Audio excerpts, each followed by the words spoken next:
주시는 하나님의 말씀은 데살로니가 후서 1장 5절에서 9절까지 말씀인데요. 한 절씩 교독하고 마지막 절을 함께 읽도록 하겠습니다.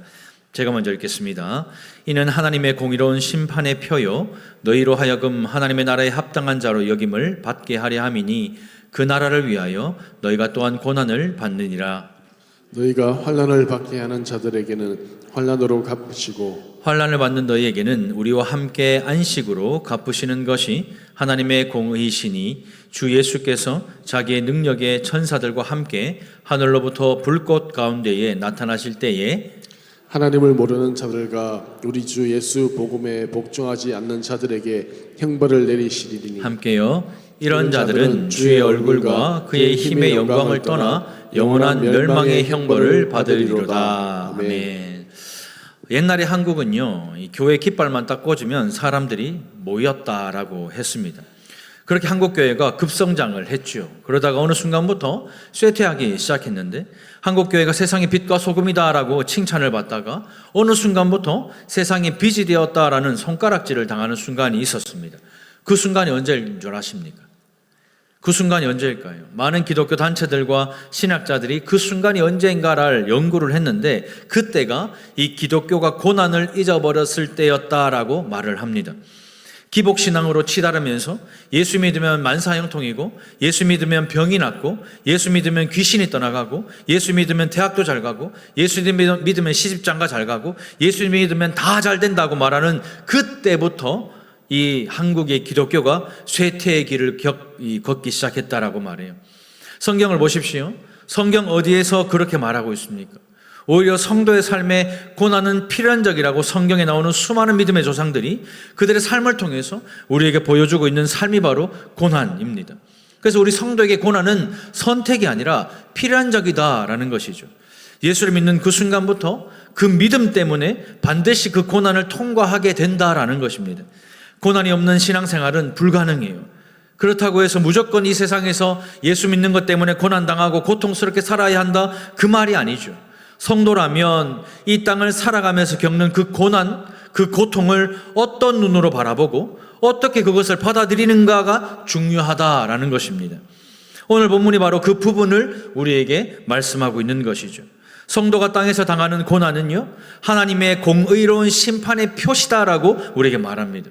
세상 사람들은 하나님이 공의롭지 않은 것처럼 하나님이 세상에 관심이 없는 것처럼 여기지만 성도인 우리는 이 땅을 살아가면서 당하는 믿음 때문에 당하는 그 고난은 하나님이 살아계실 뿐 아니라 하나님이 얼마나 공의로우신 분인가를 보여주는 표시다라고 성경은 우리에게 말씀합니다. 그러므로 하나님이 살아계시다면 왜 이런 일이 나에게 일어나는가? 하나님이 살아계신데 왜 우리 가정에 이런 일이 일어나는가라는 그 물음 자체가 잘못되었다라는 것입니다.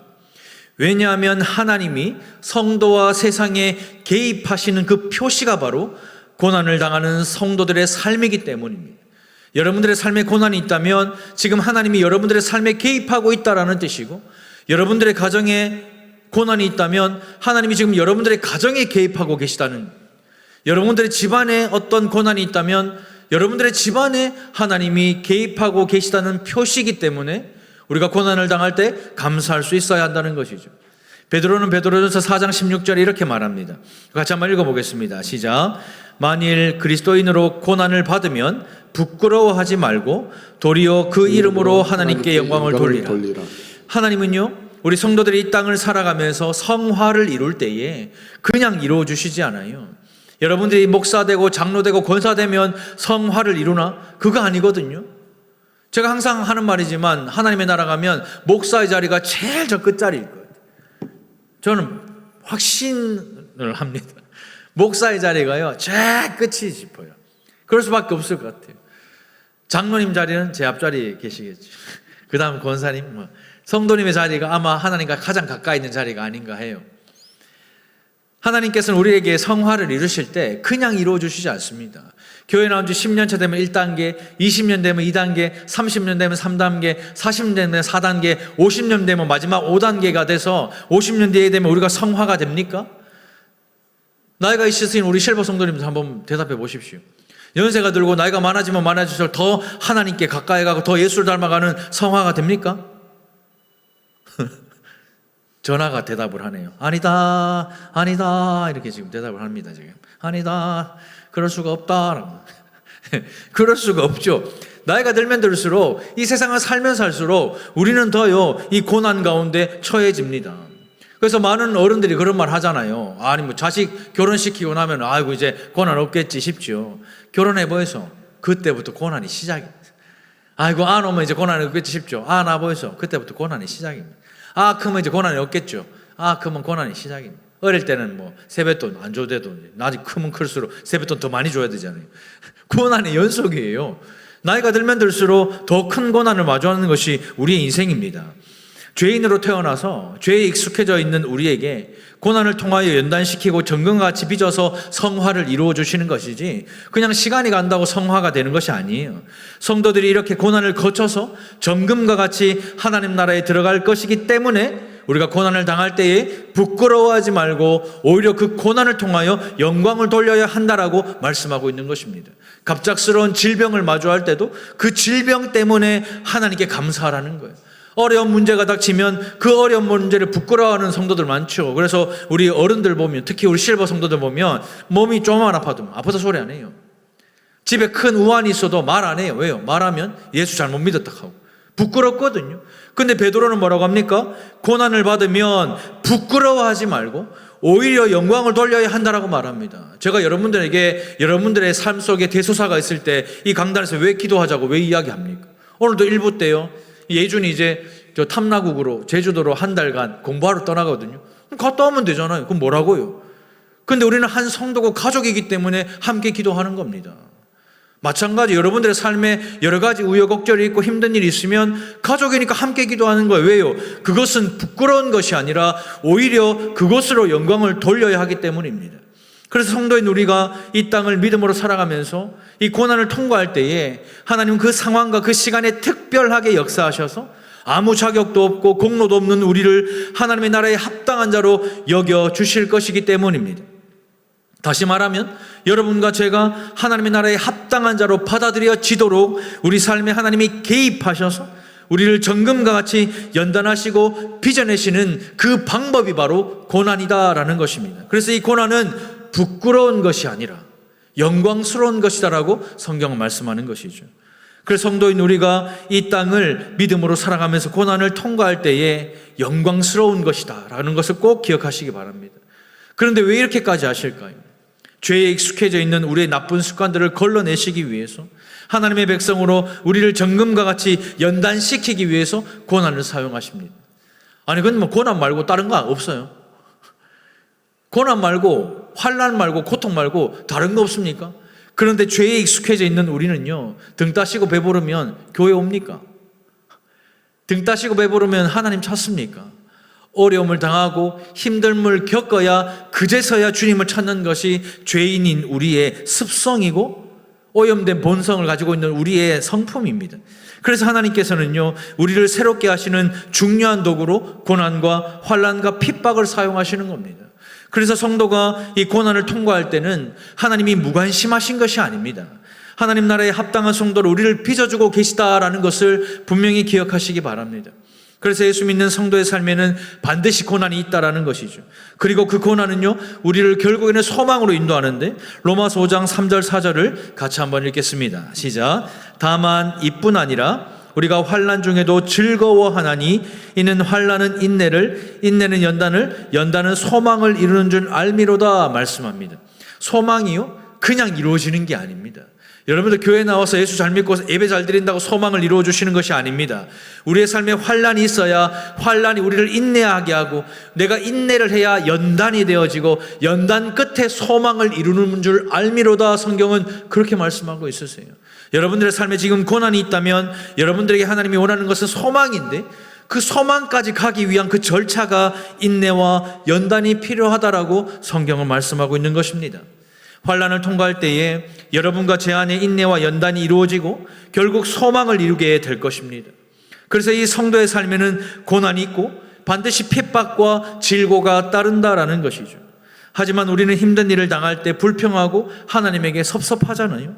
그러나 이것은 섭섭해야 할 일이 아니라 감사해야 할 일이라고 성경은 말씀합니다. 그렇다면 어떻게 해야 고난과 핍박과 질고가 있을 때에 우리가 하나님께 감사할 수 있을까요? 오늘 말씀은 이 고민에서부터 시작됩니다.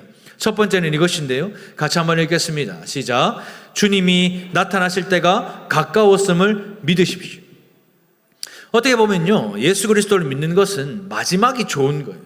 사실 믿는 순간부터 좋은 것이 아니라 마지막이 좋은 것입니다. 이 땅에서 뭔가를 누리고 뭔가를 성취하고 뭔가를 경험하는 것이 인생의 전부가 아니라 우리가 마지막 날에 주님이 우리를 보시면서 잘했다, 수고 많이 했다, 참 잘했다라고 안식을 주실 때가 진짜라는 거예요. 마지막 날 공의로운 재판관이신 주님께서 나타나셔서 우리에게 안식으로 갚아주실 때 그때가 진짜이기 때문에 오늘을 살아가는 고난 중에도 감사해야 한다라고 말씀하는 것이죠.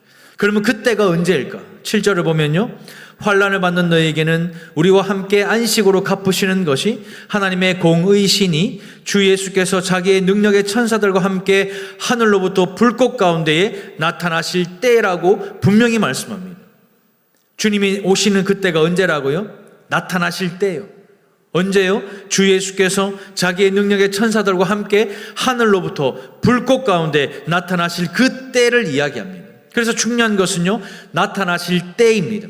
이 나타나실 때라는 것을 원어로 보면요, 아포칼립스라고 되어 있습니다.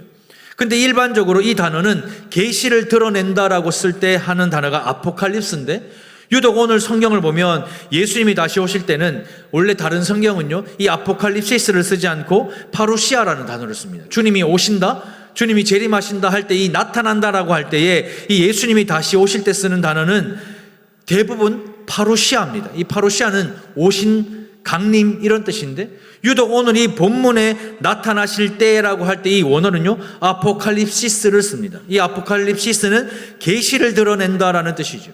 그래서 오늘 이 본문을 보면 예수님께서 다시 오실 때에 그냥 오시고 그냥 강림하신다 이 정도의 수준이 아니라 주님이 오실 때에 분명히 무엇을 나타내신다라는 것인데, 그 나타내실 때를 사용하는 이 아포칼립시스를 사용하고 있는 것이죠. 이것은 지금 단순히 이 땅에 예수님이 오신다, 단순히 재림하신다 그것을 말하는 것이 아니라 이 땅에 오실 때에 주님이 반드시 무엇을 밝히 나타내실 것이다라는 것을 강조하는 표현으로 아포칼립시스를 쓰는 것입니다. 이 땅에 오실 때 주님이 무엇을 밝히 나타내실까? 무엇을 나타내신다고요? 오늘 우리가 성경 본문을 읽었잖아요. 하나님이 얼마나 공의로우신지를 나타내신다라는 것입니다. 주님이 오시면요, 다 드러나고 벌거벗은 것처럼 나타난다라는 겁니다. 그날에는 구원과 멸망이 선명하게 나타나 보이고 하나님의 자녀들의 모습이 그대로 선명하게 나타나게 되는 그 순간이 오면 그때에 비로소 하나님의 공의로움이 그대로 계시되고 보여지게 될 것입니다. 그때 예수께서 오시는데 어떻게 오신다고요? 능력의 천사들과 함께 하늘로부터 불꽃 가운데 나타나신다라는 겁니다. 이 능력의 천사는요, 권세와 영광을 상징하고 불꽃은요, 심판과 형벌을 상징하거든요. 우리 주님께서 불꽃 가운데 능력의 천사들과 함께 재림하실 때에 권세와 영광을 가지고 심판과 형벌을 위해서 이 땅 가운데 오신다라는 겁니다. 주님이 2000년 전에 이 땅에 오실 때에 말구유에 아무 힘도 없는 어린 아기처럼 오시는 것이 아니라 이제는 천사와 함께 영광과 권세를 가지고 오셔서 심판하시고 형벌하신다라는 것이죠. 이렇게 주님이 나타나는 순간이 올 때에 우리는 8절과 같은 놀라운 일을 경험하게 될 것입니다. 우리 8절을 같이 한번 읽겠습니다. 시작. 하나님을 모르는 자들과 우리 주 예수의 복음에 복종하지 않는 자들에게 형벌을 내리시리니 말씀하죠.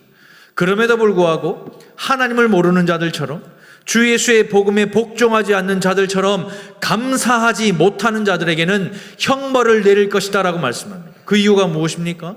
그것은 하나님이 살아계신 것과 예수께서 나타나실 때가 가까웠음을 믿지 못하기 때문입니다. 우리가 말은 믿는다고 하지만 삶은 전혀 믿지 않기 때문입니다. 왜 이렇게 되었을까요? 왜 이 시대의 교회와 성도들이 이렇게 되었을까? 그것은요, 성경을 모르기 때문입니다. 하나님의 말씀을 제대로 모르기 때문에 교회를 수십 년 다녀도 인격적인 변화가 없는 것입니다. 하나님을 모르는 자들과 복음에 복종하지 않는 자들처럼 세상에 존재하고 세상을 살아가니까 세상으로부터 교회가 지탄을 받는 것이죠.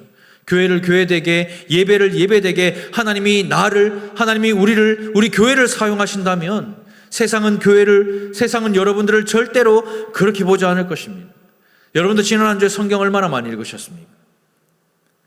솔직하게 여러분들 양심대로 한번 말해 보십시오. 성경 얼마나 많이 읽으셨어요?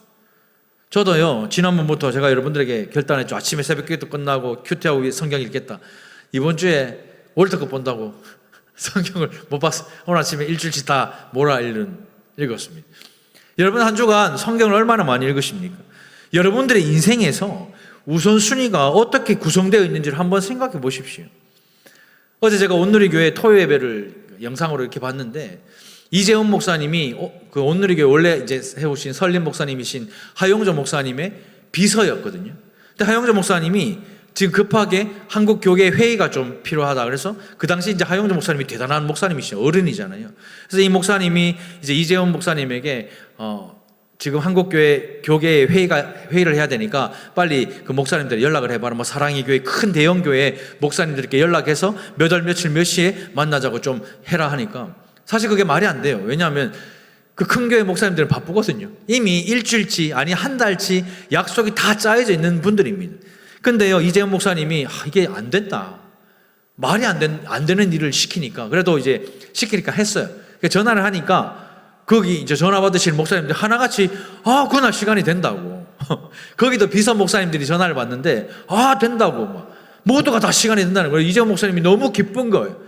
그래서 하영정 목사님한테 가서, 목사님, 모든 교회 목사님들이 시간이 다 된대요. 너무 하나님께 감사하고 영광이다라고 이렇게 얘기하니까 하영정 목사님이 네가 몰라서 그렇다는 거예요. 네가 몰라서 그런데 그 목사님들이 진짜 시간이 있었겠나 물어보는 거예요. 진짜 시간이 없었어요. 그런데 하용조라는 목사님이 만나자고 하니까 모든 걸 다 제치고 그걸 우선순위로 잡고 약속을 바꿔버리는 거예요. 그러면서 어제 이재훈 목사님 설교할 때 말씀하시는 거예요. 여러분들은 하나님을 사랑하십니까? 여러분들에게는 하나님이 1순위이십니까? 여러분들에게는 하나님이 만나고 싶은 분이십니까? 여러분들 정말 여러분들 싫어하는 사람이 시간 있나? 물어보면요, 효원 집사는 어떻게 대답하죠? 싫은 사람이 말하면 시간이 없어요. 시간이 남아더라도 그 사람에게는 시간이 없습니다. 근데 정말 만나고 싶고 진짜 사랑하는 사람에게는 효원 집사님, 시간이 없어도 시간을 내서 만나죠. 맞잖아요. 싫으면요, 시간이 있어도 안 만나요. 너무 좋으면요, 시간이 없어도 만납니다. 여러분들 하나님 너무 좋으십니까? 내만 좋아요? 여러분들 하나님 말씀이 너무 좋으십니까? 그러면 시간을 내어서라도 우선순위로 삼고 하나님을 찾고 만나십시오. 그것이 고난 중에 감사할 수 있는 유일한 방법입니다. 교회를 수십 년 다녀도 인격적인 변화가 없는 이유가 무엇이겠습니까? 그 우선순위가 잘못 잡혀있기 때문이죠. 그렇다면 하나님을 아는 자들과 복종하는 자들의 삶이 어떤 삶일까? 그것은요, 순종하는 겁니다. 그런데 우리가 흔히 말하잖아요. 아는데도 잘 안 돼요. 성경의 말씀을 빌어서 마음은 원인데 육신이 약하다라고 맨날 그런 말이에요. 뭘 했습니까? 마음은 원인데 육신이 약하대. 아는데 잘 안 된대요. 하지만요, 우리가 예수 믿는 삶이라는 것은요, 저절로 사라지는 게 아니에요. 성도는 저절로 되는 것이 아닙니다. 아는데 안 된다고 말하고 그냥 지나갈 수 있는 것이 아니다라는 겁니다. 안 되기 때문에 울고 아파해야 하는 것이 성도의 삶입니다. 왜요? 애통하는 자는 복이 있나니 위로를 받을 것이기 때문입니다. 제가 여러분들에게 자주 하는 말이 있죠. 제가 눈물이 멈추면 저도 사역 그만할 거예요. 저는 이 강단에서 눈물이 멈추면 저는 달산교회를 떠날 것입니다. 다시 한번 선포합니다. 왜요? 애통하는 자가 복이 있거든요. 그리고 결국 주님 앞에 서면 주님께 위로를 받기 때문입니다. 그래서 이 목회자의 자리가요, 너무 귀한 자리예요. 너무 복된 자리입니다. 저는 고난이 없는 줄 아십니까? 얼마 전에 소망이가 수학여행 가는데 수학여행비가 65만 원인 거예요. 나는 6만 5천 원인 줄 알았어요. 우리 갈 때 지리산 가면 6만 원, 60원, 그냥 무슨 60원 보니까 제주도 뭐 3박 4일 65만 원. 진짜 충격을 받았는데, 사랑하는 딸이 집에 와서 저한테 아빠, 나 수학여행 갈 수 있어? 를 묻는 거예요. 여러분들 그 말 들어봤어요? 당연히 가는 줄 알잖아요, 여러분들 자녀들은. 근데 목회자 자녀가 돈이 어디 있습니까, 우리가? 65만 원? 야, 근데 제가 뭐라는 줄 알아요? 야, 걱정하지 마라. 갈 수 있다. 하고 문 닫고 들어와서 아내한테, 왜 안 오? 이제 큰일 났다. 일단 카드 끌고 가라. 갔다 왔거든요. 그게 저에겐 고난입니다. 목사는 고난이 없습니까? 목사는 뭐 돈에 자유한 사람이 아니에요. 저도 돈 필요합니다. 밥값 좀 주이소. 밥물하고 돈도 좀 주고 하이소. 돈 필요해요. 그런데 하나님이 그날 먹을 것은 그날 책임져 주시기 때문에 감사하는 거예요. 그 돈의 고난 속에서도 지금 이렇게 감사하고 사는 것이 하나님이 살아계시고 하나님이 내 삶에 개입하신다는 것이 고난을 통해서 나타나니까 거기에 감사하고 살아가는 것입니다. 우리가요, 그렇게 살지 못하는 것이 문제가 아니라 믿음 없는 것이 문제입니다. 주님 오실 날을 내 두 눈으로 똑똑히 보는 것처럼 못 사니까 돈 때문에 못 살겠고 남편 자식 때문에 못 살겠고 아내 때문에 못 살겠는 거예요. 그런데 주님이 나타나실 때가 가까웠다는 것이 진짜 내 눈으로 보여진다면 그것 때문에 살아갈 수 있는 저와 여러분들 되시기를 축복합니다. 하나님은 우리가 알만하도록 고난을 통해 보여주셨음에도 우리가 끝까지 믿지 않고 하나님을 영화롭게 하지 않고 고의적으로 반복적으로 거스르고 불순종한 자들을 심판하실 것입니다. 여기서 불순종한 자들, 여기서 하나님을 모르는 자들이 누군데요? 불신자들이 아니에요. 교회 안에 있는 우리입니다. 하나님이 나타나실 것을 보는 것처럼 믿지 않는 우리가 주님 오실 때 심판을 받게 될 것이다 말씀하는 거예요. 정신 똑바로 차리고 예수 믿으십시오.